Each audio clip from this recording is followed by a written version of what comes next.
Donna Bush with your CID TV News Brief and weather forecast. Thanks for joining us. The Needs Assessment Unit's newest initiative to help vulnerable clients better access its services has been well received following its first 6 district visits. According to the unit's director, Ms. Tamara Hurlston, in its first 24 hours in total operation, the NAU in their district pilot assisted 41 persons. 2-person teams completed 6 3- to 4-hour shifts working out of East End Civic Center and the North Side, Bordentown, and West Bay public libraries.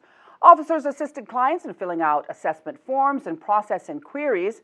The 6-month pilot proposed by the Ministry of Community Affairs and Councillor Austin Harris aims to reduce the need of older persons, those with medical ailments, and those with mobility issues from having to travel to the NAU's main office.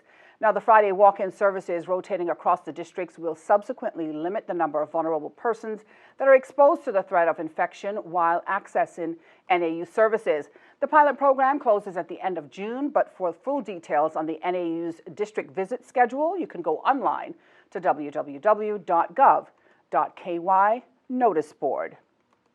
Red Bay Primary School students who return to school from the Christmas break now see their classroom libraries brimming with beautiful new reading books.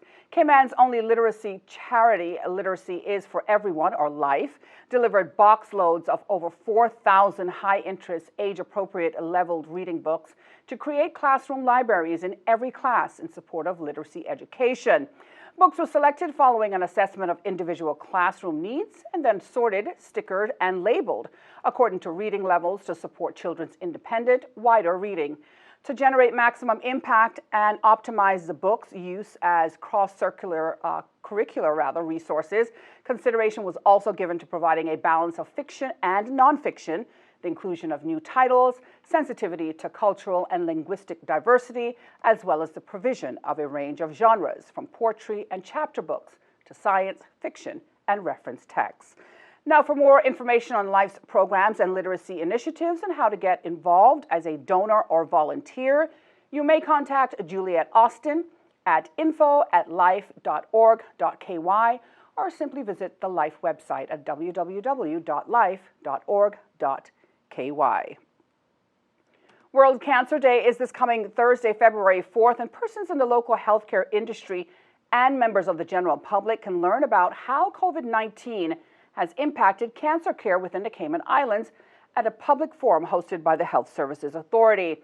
The event will be held at the Wharf Restaurant from 5:30 to 7:30 p.m. The HSA will also light up the Cayman Islands Hospital in lavender, the awareness color for all cancers, to commemorate the annual observance. Under the theme of cancer care during COVID-19, the event will delve into the response of healthcare systems and cancer support groups, rapid reorganization of cancer services to ensure that patients continue to receive essential care while minimizing exposure to COVID-19. It will also explore how the COVID-19 pandemic has disrupted the spectrum of cancer care, including delaying diagnosis and treatment. Taking a look now at the weather forecast, today's high temperature reached 78 degrees, the low 70 degrees Fahrenheit. We can expect partly cloudy skies with a 20% chance of showers. Winds are northerly at 15 to 20 knots with higher gusts. Seas are rough with wave heights of 4 to 6 feet. Small craft operators should exercise caution over open waters. Now, the synopsis calls for fresh winds and rough seas, which are expected over the next 24 hours as a cold front currently extending just east of the Cayman Islands moves further east of our area today. Remember, you can download the weather app, CINWS, or go to their website, weather.gov.ky, for the very latest on our local weather conditions. And that ends today's news brief here on CID Television. I'm Donna Bush, wishing you a safe and, of course, a wonderful night and inviting you back here again tomorrow. Until then, bye-bye for now.